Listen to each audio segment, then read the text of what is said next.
When I arrived at our family trip meeting spot, no one was there except my 5 nieces and nephews. My sister sent me an email saying, "We're going to Hawaii, take care of our 5 kids." I called CPS and COT all contact. When they returned to THE airport, "My name is Isabella Hansen, and I'm 32 years old. I am a director at Powell Corporation. I've poured my passion into my work, steadily climbing the career ladder." As I traced the rim of my coffee cup, I gazed out at the Manhattan skyline through the large glass window, a view that was the result of 10 years of dedicated work. To others, my life might seem like a picture of success. However, behind my success were sacrifices I've made since childhood.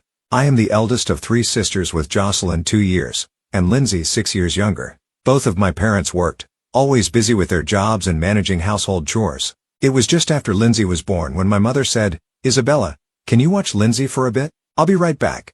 That a bit turned into 3 hours, and I continued to soothe the crying Lindsay. When my mother returned, she said, "You're such a lifesaver, Isabella. Not many could do what you do."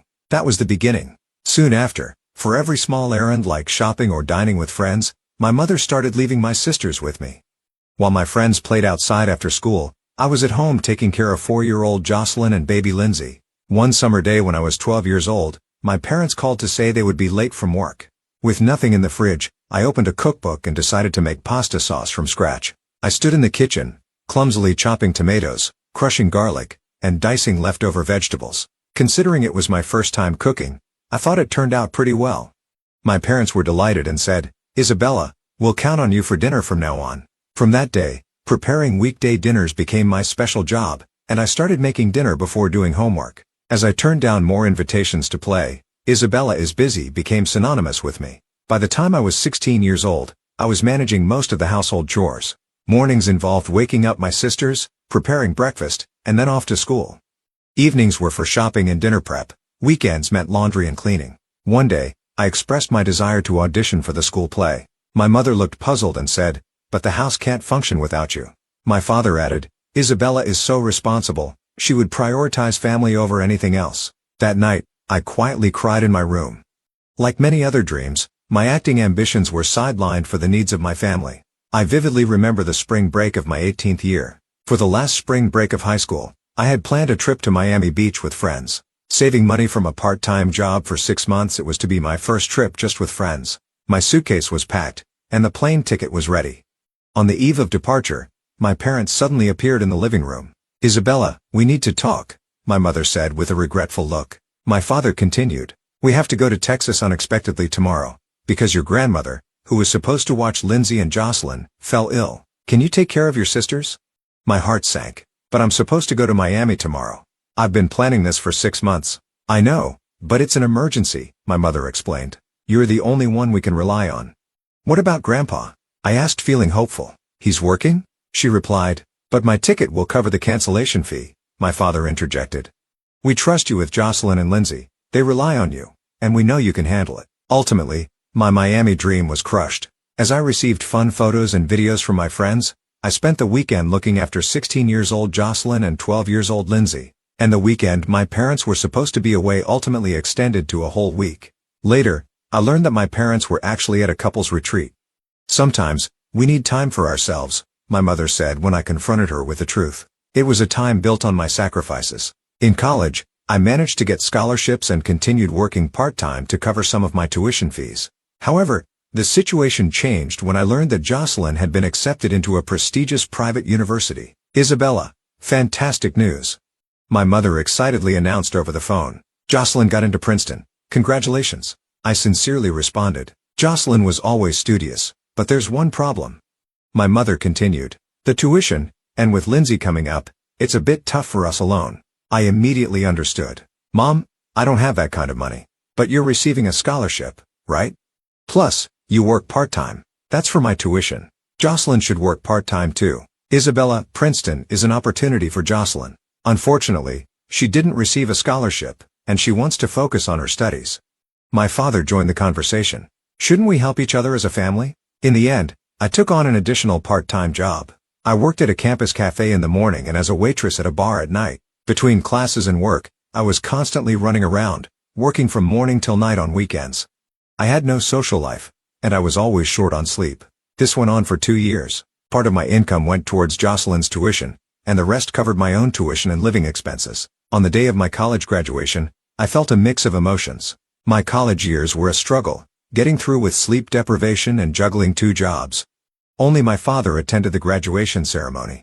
My mother was with Jocelyn at a university event, and Lindsay was busy with her final exams. "Sorry, Isabella, but you'll be fine, right? You're always so independent," my father said. I started my career at PAL Corporation as an analyst. Among the 30 new hires, I worked the longest hours. I was the first to arrive in the morning and the last to leave at night. This work ethic caught my boss's attention, and I was promoted to lead analyst after 2 years. 5 years later, I became a manager, and now I lead a team of 15 as a director. Whenever there was a major family event, I was called upon. When Jocelyn married Scott at 23 years old, I managed all aspects of the wedding from its planning to execution. "Isabella, you're so organized," my mother said. 2 weeks before the wedding, I was buried in a major project deadline. I worked late into the night every day, and gave up weekends to prepare for the wedding. On the day of the ceremony, I served as the maid of honor while solving every issue from catering mishaps to guest problems. Lindsay married her college boyfriend Brian when she was 22 years old. He was a young lawyer, and they soon bought a suburban house. I also ran around behind the scenes at their wedding. A year after their marriage, Lindsay announced her pregnancy. When Alex was born, I visited their house every weekend to help with household chores and childcare. "Isabella, we don't know what we would do without you," she said, but she never mentioned how this impacted my own social life and rest. Jocelyn's marriage became complicated. After the birth of their second child, her relationship with Scott worsened, and they got divorced when she was 28 years old. Scott was never home due to his long work hours, and I was left to handle the childcare alone. Jocelyn explained tearfully. After the divorce, Jocelyn, who had been a stay-at-home mom, faced financial difficulties. She moved back in with our parents, but it was a significant financial strain on them. I helped with the household expenses every month. "It's only temporary. I'll get back on my feet soon," Jocelyn assured me, but that temporary situation has lasted over 2 years now. Lindsay's family life seemed successful on the surface. However, she and Brian, both working full-time, often relied on me to care for their 2 children on weekends. The kids called me Auntie Isabella and were fond of me. "You're so good with kids," was the excuse that took away my free weekends. Yet, my family never seemed to sacrifice anything for me. Last year on my birthday, I sat alone in my apartment. My phone didn't ring once. My mother was at a party with friends, Jocelyn was on a date with her new boyfriend, and Lindsay was on a weekend trip with her husband. "Happy birthday, Isabella," I toasted to myself and poured a glass of wine. The next day, I received a belated text from my mother. "Happy birthday, Isabella. Sorry I couldn't get in touch, we were busy. By the way, can you look after Alex and Christina next week? Lindsay and Brian need a little break." This is how I never had the time or energy to develop a romantic relationship. I did date a few men, but many relationships ended with, "I have to take care of my sister's kids this weekend, it's my niece's birthday party," or "there's a family emergency." "Isabella?" My train of thought was interrupted, and I turned to see my assistant Tiffany standing at the door. "It's a call from Lindsay. Will you take it?" I nodded while organizing a pile of documents. "Thanks, I'll take it." "Isabella, how are you?" Lindsay's voice came through the speaker. "Do you have a moment?" "Of course," I replied, pushing aside a report. "What's up?" I was only half listening, still reviewing the quarterly figures. "Mom's turning 60 years old in 2 months. It's her birthday, remember?" Lindsay said excitedly. "And Mom is retiring from her job, right? I want to plan a special trip to commemorate it. We all want to chip in for it, but Jocelyn doesn't have the means. I also have educational expenses and a home mortgage, so I can only contribute a little." That caught my attention. "How much are we talking about?" I almost spit out my coffee when Lindsay replied. The amount was equivalent to 3 months of my salary. "I know it's a lot," Lindsay quickly added, "but it's for Mom." "That's fine." I hesitated for a moment, but then stopped myself from thinking too much as usual. "I'll send the money right now?" I said this as I opened my bank app. "Thank you." Lindsay's voice was filled with relief. "Oh, and one more thing. I need you to take a week off work for the celebration. It's a special plan. I'll keep the destination a surprise until the day we leave. Jocelyn and I have everything arranged, and make sure you don't schedule any work during that time." "I got it." After that conversation, weeks flew by with meetings and deadlines. I occasionally wondered what my sisters were planning with that money, but whenever I asked, I only got vague responses. Work took priority, and Mom's birthday celebration was pushed to the back of my mind. Then, the designated day arrived. I closed an important deal, leaving the office with a feeling of comfortable exhaustion. It was finally time for Mom's birthday celebration. According to messages from my sisters, we were to gather at our parents' house and leave from there. I loaded my carry-on into the car and headed to my parents' home. When I arrived, I noticed several familiar cars parked on the street. I pressed the doorbell lightly, expecting my dad to open the door as usual. But instead, Jocelyn's 5-year-old son, Matt, appeared. "Auntie Isabella," he exclaimed joyfully. "Hello, Matt." I smiled, though I was a bit confused. "Where's Mom?"